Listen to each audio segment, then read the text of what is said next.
Praise the Lord. நம்முடைய ஆண்டவருக்கு மகிமை உண்டாகட்டும். இந்த அருமையான நல்ல அதிகாலை நேரத்துக்காக ஆண்டவரை அதிகமாக துதிக்கிறேன், ஸ்தோத்திரிக்கிறேன். சர்வ வல்லமை உள்ள தேவன் நம்மோடு இருந்து நம்மை ஒவ்வொரு நாளும் வழி நடத்துகிற தேவனாய் இருக்கிறார். இந்த காலை வேளையிலே நாம் தியானிக்கும்படியாக தெரிந்து கொண்டதான வேத பகுதி 2 சாமுவேல் புத்தகம் 24வது அதிகாரம் 14வது வசனம். அப்பொழுது தாவீது காத்தை நோக்கி, கொடிய இடுக்கணில் அகப்பட்டிருக்கிறேன், இப்போது நாம் கர்த்தருடைய கையில் விழுவோமாக. அவருடைய இரக்கங்கள் மகா பெரியது, மனுஷர் கையிலே விழாதிருப்பேனாக என்றான். ஒரு முறை தாவீதுக்குள்ளே ஒரு எண்ணம் உண்டாகிவிட்டது. இஸ்ரவேல் ஜனங்களை தொகையிட வேண்டும் என்கிறதான எண்ணம். அப்போது அவன் தன் படைத்தலைவனாகிய யோவாபிடத்திலே அதை தெரிவிக்கிறான். யோவாப் சொல்லி பார்க்கிறான், ராஜாவாகிய என் ஆண்டவருடைய கண்கள் காணும்படி உம்முடைய தேவனாகிய கர்த்தர் ஜனங்களை இப்பொழுது இருக்கிறதை பார்க்கிலும் 100 மடங்கு அதிகமாய் வர்த்திக்க பண்ணுவாராக. ஆனாலும் என் ஆண்டவராகிய ராஜா இந்த காரியத்தை விரும்புகிறது என்ன என்று கேட்டான். ஆனாலும் தாவீதனுடைய வார்த்தைகள் மேற்கொண்டபடினாலே அந்த இடத்துல நாம் பார்க்கும்போது யோவாப் போய் ஜனங்களை தொகையிட வேண்டிய ஒரு கட்டாயம் அங்கே உண்டாகிவிட்டது என்று பார்க்க. எப்படி யோவாப் தொகையிடுகிறான், அங்கே தேவனுடைய கோபம் மூண்டது என்று பார்க்கிறோம். அப்போதுதான் தாவீது தான் பாவம் செய்ததை உணர்கிறான்.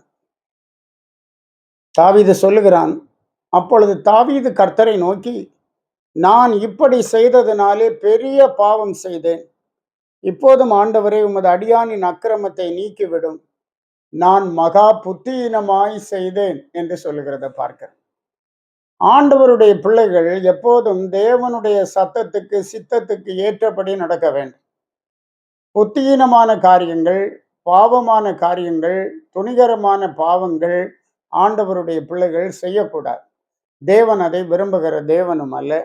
அப்படி செய்தால் தண்டனை உண்டு என்று பார்க்கிறோம். அப்போது ஆண்டவர் ஞான திருஷ்டிக்காரனாகிய காத்தை தாவீதனிடத்துக்கு அனுப்புகிறார். அவன் போய் சொல்லுகிறான். அவனுக்கு ஆண்டவர் காத்து தீர்க்கதரிசிக்கு ஆண்டவர் சொல்லுகிறார், நீ தாவீதனிடத்தில் போய் 3 காரியங்களை உனக்கு முன்பாக வைக்கிறேன். அவைகளில் ஒரு காரியத்தை தெரிந்து கொள். அதை நான் உனக்கு செய்வேன் என்று கர்த்தர் உரைக்கிறார் என்று சொல் என்றார். அப்படியே தீர்க்கதரிசியாகிய காத் தாவீதனிடத்துல ஓடி போகிறான். ஓடி போய் சொல்லுகிறான், உம்முடைய தேசத்திலே 7 வருஷம் பஞ்சம் வர வேண்டுமோ, அல்லது 3 மாதம் உம்முடைய சத்துருக்கள் உம்மை பின்தொடர நீர் அவர்களுக்கு முன்பாக ஓடி போக வேண்டுமோ, அல்லது உம்முடைய தேசத்திலே 3 நாள் கொள்ளை நோய் உண்டாக வேண்டுமோ, இப்போதும் என்னை அனுப்பினவருக்கு நான் என்ன மறு உத்தரவு கொண்டு போக வேண்டும் என்பதை நீர் யோசித்து பாரும் என்று சொன்னான். 3 காரியங்களும் ஒன்றுக்கொன்று பயங்கரமா இருக்கிறது. இதுல எப்படி யோசிக்க முடியும்?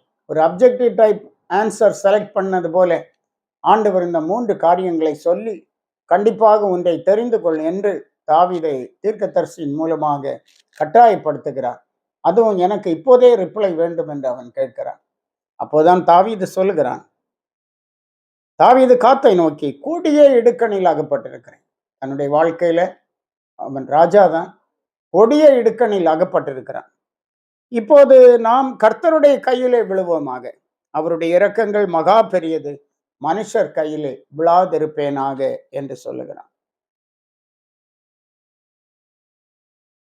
நான் கர்த்தருடைய கையிலே விழுவேனாக, அவருடைய இரக்கங்கள் மகா பெரியது என்று கெஞ்சுகிறான். அப்போது அங்கே இஸ்ரவேலிலே கொள்ளை நோய் வரப்பண்ணினார். ஜனங்களில் 70,000 பேர் செத்து போனார்கள் என்று பார்க்க. தேவதூதன் எருசலேமை அழிக்க தன் கையை அதன் மேல் நீட்டின போது கர்த்தர் அந்த தீங்குக்கு மனஸ்தாபப்பட்டு ஜனங்களை சங்கரிக்கிற தூதனை நோக்கி, போதும், இப்போது உன் கையை நிறுத்து என்றார். அந்த வேளையில் கர்த்தருடைய தூதன் எபூசியன் ஆகிய அர்னாவின் போரடிக்கிற களத்தில் இருந்தான். பாருங்க, எவ்வளவு பயங்கரமான சம்பவங்கள் அங்கே உண்டானது.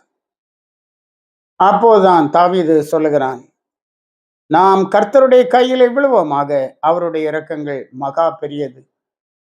மனுஷர் கையிலே விழாதிருப்பேனாக. நம்முடைய வாழ்க்கையிலும் கூட இக்கட்டான சூழ்நிலைகள் நம்முடைய புத்தியினத்தினால உண்டாக்கிவிடுகிறது. இப்படிப்பட்ட வேளைகளில் எல்லாம் ஆண்டவருடைய பிள்ளைகள் கர்த்தரை தான் சார்ந்திருக்க வேண்டும். அவருடைய இரக்கங்களை தான் நம்பி இருக்க வேண்டும். சங்கீதக்காரன் சொல்லும்போது 119:77 வசனத்திலே சொல்லுகிறான், நான் பிழைத்திருக்கும்படிக்கு உமது இரக்கங்கள் எனக்கு கிடைப்பதாக, உம்முடைய வேதம் என் மனமகிழ்ச்சி என்று சொல்லுகிறான். நான் பிழைத்திருக்கும்படிக்கு உமது இரக்கங்கள் எனக்கு கிடைப்பதாக, உமது வேதம் என் மனமகிழ்ச்சி என்று சொல்லுகிறான். இன்னும் சங்கீதம் 145:9 வசனம் சொல்லுகிறது, கர்த்தர் எல்லார் மேலும் தயவுள்ளவர், அவர் இரக்கங்கள் அவருடைய எல்லா கிரியைகள் மேலும் உள்ளது. ஆண்டவருடைய இரக்கங்கள் அவருடைய எல்லா கிரியைகள் மேலும், அவருடைய சிருஷ்டிப்பின் எல்லா கிரியைகள் மேலும் இருக்கிறது. ஆமா, அருமையான தேவ பிள்ளைகளே, நம்மேலும் ஆண்டவருடைய இரக்கம் இருக்கிறது. ஆகவே கர்த்தருடைய இரக்கங்கள் மகா பெரியது என்கிறதை அறிந்து அந்த இரக்கங்களை பற்றி கொள்வோம். கர்த்தர் இந்த வார்த்தைகளால் உங்களை ஆசீர்வதிப்பாராக. ஜெபிப்போம். நல்ல தேவனே, உம்மை நாங்கள் துதிக்கிறோம். நீர் கிருபை இரக்கம் நிறைந்த ஆண்டவராக இருக்கிறீர். கிருபையினாலும் இரக்கங்களினாலும் உம்முடைய பிள்ளைகளை முடிசூட்டுகிற தேவன் ஆண்டவரே. இந்த அதிகாலை நேரத்திலும் அற்புதமாய் தேவ கிருபை உம்முடைய பிள்ளைகளை ஆட்கொள்ளட்டும். ஹல்லேலூயா. நிறைவான இரக்கங்களை கொடும். உம்முடைய இரக்கங்கள் எவ்வளவோ பெரியவைகள் ஆண்டவரே. இந்த நாட்கள்ல இந்த உலகத்துல நாங்கள் வாழ்வதற்கு, ஆண்டவரே, எங்கள் கடமைகளை செய்வதற்கு, உம்முடைய சித்தத்தை நிறைவேற்றுவதற்கு உம்முடைய இரக்கம்தான் எங்களுக்கு வேண்டும் ஆண்டவரே. வாஞ்சையாய் உம்மை பற்றி கொள்ளுகிறோம். ஒவ்வொருவருக்கும் தயவு செய். இந்த நாள் ஆசீர்வாதமாய் இருக்கட்டும். இயேசு மூலம் கேட்கிறோம் பிதாவே. ஆமென். ஆமென். God bless you.